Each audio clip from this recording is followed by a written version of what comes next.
Welcome to this Zentangle Quickie. My name is Heather Hartwick Gladden. I'm a Certified Zentangle Teacher. And today we're going to take a look at the Tangle Not Forget by YuRu Chen. Now this is inspired by the Forget-Me-Not flower. And if you take a look at the description section, look for the link next to where it says for more inspiration from the creator of this Tangle. And it will take you to where this is posted. And this must be where she posted, because if you keep scrolling through all the pictures, you hit some different step outs and stuff like that. But at least from the link, you click to the right once, to the right once. That shows the Forget-Me-Not flower. Another link is a beautiful sample. I think then after that it's a different step out. So it's just really, really cute. All right, starts off with an orb in the center, and then orbs surrounding it. Well, let's see if I can.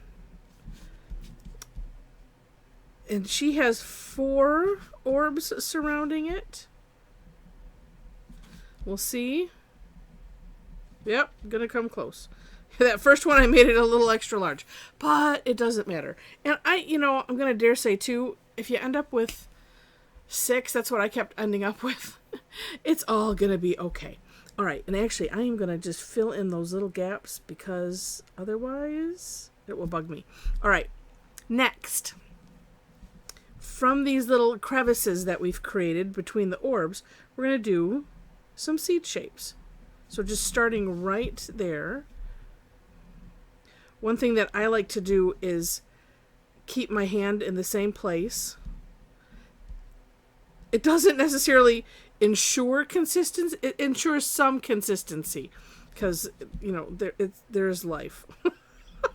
Because you can still go longer, but this way it keeps them, for the most part, radiating out nice and evenly. Better than taking my hand and then leaving the tile in the same place. This is a much better deal. All right, then from here we're gonna kind of take this curve out, and this part you might have to play with a little bit. Oh, you know what? I see. It doesn't quite. Okay, my first look in playing was taking it kind of about halfway, but really it goes more than halfway and stretches out considerably. So I'm just going to take this out, do a little takeoff and land concept, and just go as far as I want. Like I said, this part is the part that I had to play with the most to get it to fit into the next one. But just kind of, you can see they're just kind of wild. And take a look at YuRu's step out as well, so that way you can see how it's done and how it fits in, and you might find a better way to think about how to do this one. All right, because this is I don't know how I'm going to make this one ever smaller. And I didn't take a close look at the at her sample. I'm gonna do that though, because this is so cute. I have to do this one again, but I think I'll take another look. All right, because the next step is coming from those ends and kind of continuing the curve line, but stopping when you get to a line. And it's not coming back down here or anything, because they do kind of overlap like that. My first try, because I had them coming up about midway, I was eyeballing it. But then when it came down this way, it tied into here. And I'm like, nope, that's not what it looks like. Not that it would be bad. It was just I wanted to replicate what YuRu has there. And like I said, and it's just a little bit up from the seed. Okay. Then... Well, now you know what, as I'm just thinking, if I want to make it smaller scale, you kind of have to start off smaller in the middle too, right? Okay, from here, it's kind of just decorating. And I love how, it goes with the inspiration. So what she did, actually, I think I'm going to like it better coming down this way.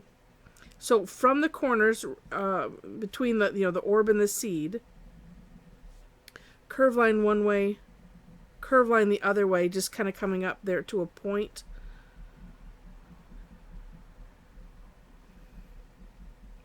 And filling it in. I'm going to make that look nice.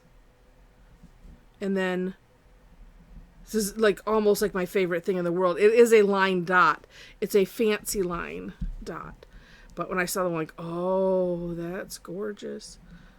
Might have to add that to my line dot repertoire. So it's not always just a line dot dot. It could be a thicker line like this. I don't know what I would call that, but thicker at the bottom line. And you can see it already. It just finishes it off so nicely. And the reason, if you don't know, if you haven't listened to a video or are on the calls regularly when we talk about the line dot dot, I'm gonna have to like write a blog poster or something. I'll have to do something special, just ode to the line dot dot. That's what it's gonna be. Because it's, you know, that, and there are some other things too that just save a tangle sometimes, single-handedly.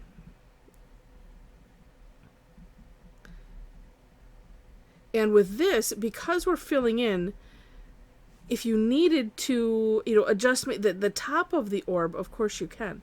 But there is too something about adding some nice contrast that just helps.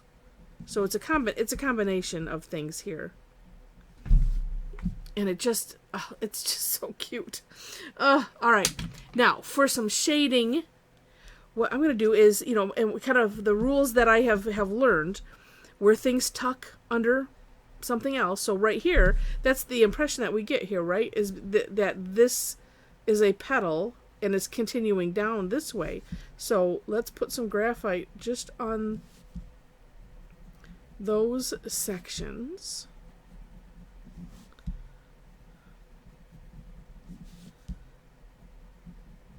And I always like to share the why. I think the why is so important because that's how we learn and go, oh, and then, you know, in other tangles, that, you know, especially if you're newer to Zentangle, or just, because I know a lot of people that have told me that they're just not, you know, they don't understand or not comfortable with the shading. So that's why I always like to explain a little bit as we go. I do have a whole class that's on shading. Fun with shading, as a matter of fact, is what it's called. I offer it periodically, but the replay is available, so you can check my website. Link is in the description. And I kind of like that. You know, I think I'm going to take this up. Let's just take this up the rest of the way.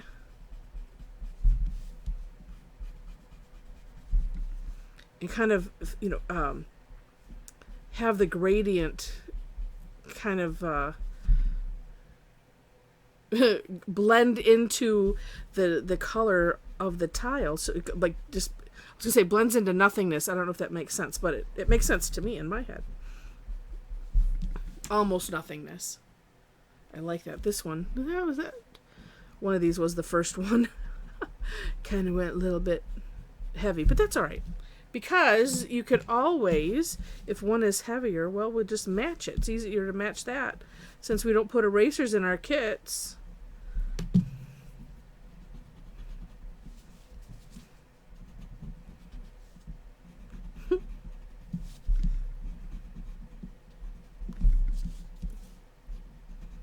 All right.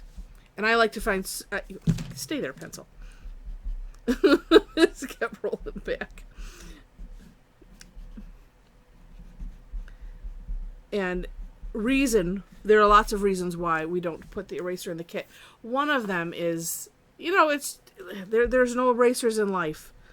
So, you know, when something happens, it's in life we have to figure out, well, what do we do now? Well, you know, like when life hands you lemons, you make lemonade. Similar with this. It's a fun, I think, fun challenge to It's like, well, okay, there's too much there. What should I do next? Instead of just grabbing an eraser. So that's just me. You do you. I'm just explaining why. All right. And there we have it. But it really, gosh, let's just put a little bit, it needs something in the center there. There we go. I think the rest of it is, I think the rest of it is okay. I think it is nice and bright. Because when you look at the forget-me-not, the center was white or yellow, both.